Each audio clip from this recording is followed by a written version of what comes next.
नमस्ते एवरीवन। इससे पहले की वीडियो में मैंने आपको वात के 5 भेदों के बारे में समझा दिया था। ये हम अष्टांग हृदय का चैप्टर 12 कर रहे हैं, दोष भेदीय अध्याय बीएमएस फर्स्ट ईयर के स्टूडेंट्स के लिए। इस वीडियो में मैं आपको पित्त के भेदों के बारे में समझाऊंगी। पित्त के भी हमारे 5 प्रकार हैं, जो कि है पाचक पित्त, रज्जक पित्त, साधक पित्त, आलोचक पित्त और भ्राजक पित्त। जैसे वात के 5 प्रकार थे, वैसे ही हमारे पित्त के भी 5 ही भेद हैं। सबसे पहला हम स्टार्ट करते हैं पाचक पित्त से।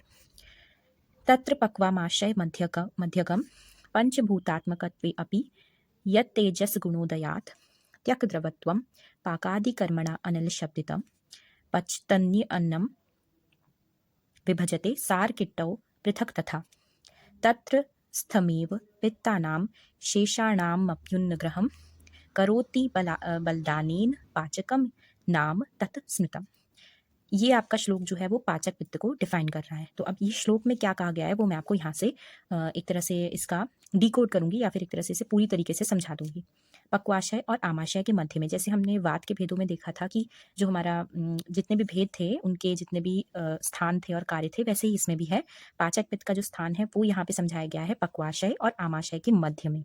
पक्वाशय होता है हमारा इंटेस्टाइन और आमाशय जैसे कि यहाँ लिखा गया है स्टमक, इसके मध्य में या ग्रहणी जो होती है वो हमारी ड्यूडेनम होती है में रहने वाला पित्त, जो पंच भौतिक होने पर भी तेज गुण की अधिकता से द्रवता को त्याग कर पाक आदि कार्य करने से अनल यानी कि अग्नि शब्द से कहा जाता है। अब ये क्या कहना चाहता है ये मैं आपको समझा रही हूँ। ये आपका जो इसकी स्थान बता दिया गया है पक्वाशय आमाशय के मध्य में रहता है, तो ये बता दिया गया है जो कि पंचभौतिक है। ये तो हमें मालूम होना चाहिए कि हमारा जो ये है पित्त जो है हमारा पंचभौतिक है। हर कोई जितने भी हमारी चीज़ें होती हैं हम जब पढ़ रहे हैं तो वो पंचभौतिक के अनुसार ही पढ़ रहे हैं उन्हें।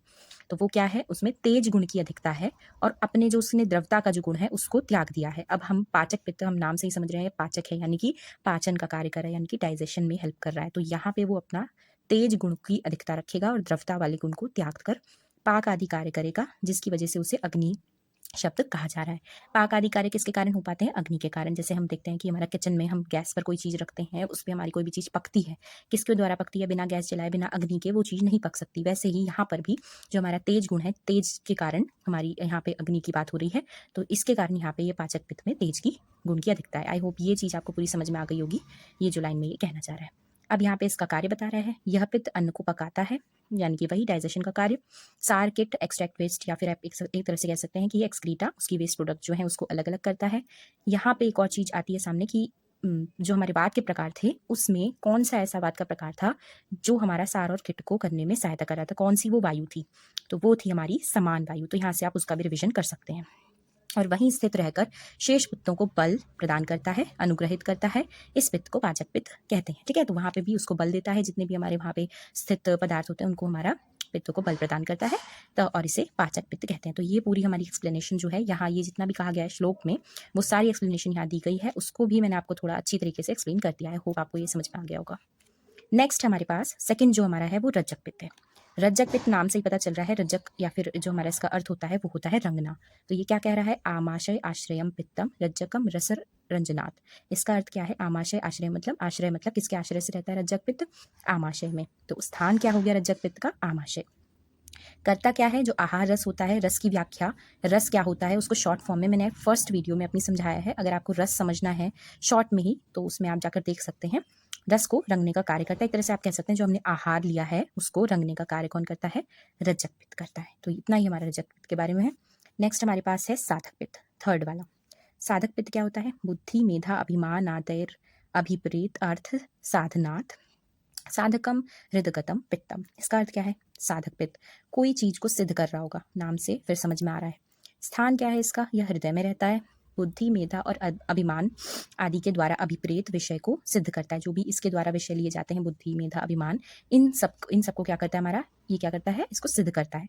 इच्छा सक्रिय, ये सक्रियता, जो अच्छा की हमारी सक्रियता बनी रहती है, मैंने लिखा हुआ है शॉर्ट में कि इच्छा की जो सक्रियता बनी रहती है वो साधक पित्त के द्वारा ही बनी रहती है। तो इतना आपको इसमें बस याद कर लेना है, यही आपका इंपॉर्टेंट है। नेक्स्ट हमारा इसमें जो थर्ड बता रहे हैं वो बता रहे हैं आलोचक पित्त। आलोचक पित्त फिर से वर्ड से ही समझ में आ रहा है, ये नेत्र में रहता है, यह नेत्रों में स्थित होता है। क्या कहना चाह रहा है ये हमारे श्लोक में? रूपालोचनतः स्मृतम द्रक्स्थमालोचकम। यह नेत्रों में स्थित होता है और रूप को दिखाता है, इसलिए इसे आलोचक पित्त कहते हैं। जो हमारा नेत्र का कार्य क्या होता है? रूप को दिखाना। तो जो हमारा जिसके द्वारा हम देख पा रहे हैं जैसे कि नेत्र, उसमें रहने वाला पित्त होता है आलोचक पित्त। लास्ट हमारा है भ्राजक पित्त। ये हमारा त्वचा में रहता है। त्वकस्थम भ्राजकम भ्राजना त्वचा। यह त्वचा में स्थित होता है और त्वचा का दीपन, राजन, जिसे भ्राजन कहते हैं, करता है, इसलिए इसे भ्राजक पित्त कहा जाता है।